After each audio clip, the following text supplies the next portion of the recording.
चलिए इस क्वेश्चन को देखते हैं। एक पत्थर को h ऊंचाई से छोड़ा जाता है, तो अपन बना लेते हैं कि मान लीजिए ये ऊंचाई है h और यहाँ से इस पत्थर को छोड़ा जाता है तो u बराबर 0।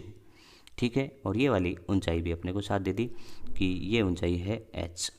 उसी समय एक पत्थर को धरातल से ऊपर की ओर फेंका जाता है जो 4h ऊंचाई तक जाता है। तो ये वाली सूचना अपने को इसलिए दी है कि आप उसका चाल फाइंड कर सकें।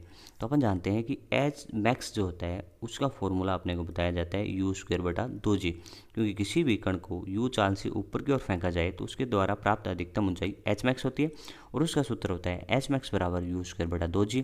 तो तुम कह सकते हो, यहाँ से कह सकते हो 4h बराबर u²/2g, और जब इसको सोल्व करोगे तो u का मान या अपन कह सकते हैं कितना आएगा 4 × 2 8gh। तो ये आ गया u का मान, तो u बराबर आ गया √8gh। ठीक है, तो इसको अपन कह सकते हैं ऊपर की ओर फेंका गया है कितनी चाल से।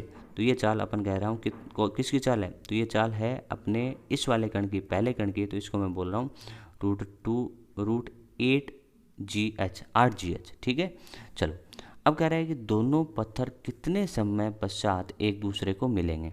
तो अपने को मिलाना है तो अपन कहेंगे देखो इसमें सापेक्ष गति वाला मेथड अप्लाई करते हैं। तो अपन कह सकते हैं कि एक दूसरे के सापेक्ष देख लेते हैं।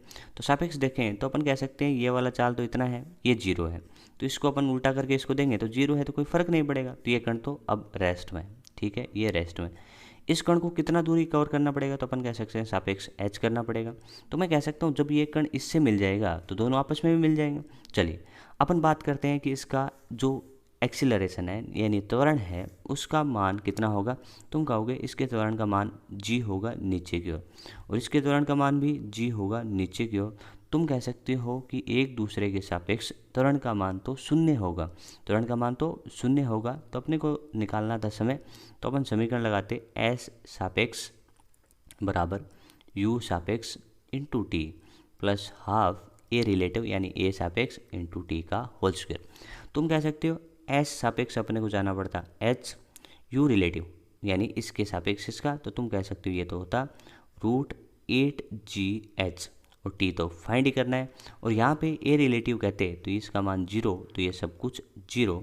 तो तुम कह सकते मिलने में जो समय लगेगा वो समय लगेगा h/8gh और इसको तुम कह सकते हो देखो h यहाँ पे √h यहाँ पे, तो का कोई भी समझदार लिख सकता है रूट में h आ जाएगा ऊपर वाला और यहाँ पे 8g। तो ऐसा ऑप्शन देखने जाएं तो ऑप्शन नंबर पहला अपना सही उत्तर होगा। तो इस तरीके के क्वेश्चन में क्या करना होता है कि आप सापेक्ष गति का यूज़ करें, एक कण को ही चलाएं दूसरे को रोक लें। तो अपन ने ये वाला चाल इसको दे दिया तो ये रुक गया, तो अपने को क्या करना है कि अपने को ये पता करना है कि सापेक्ष वाली समीकरण लगा के इस कण को यहाँ से यहाँ तक जाने में कितना टाइम लगा, वही अपन टाइम कैलकुलेट कर रहे हैं।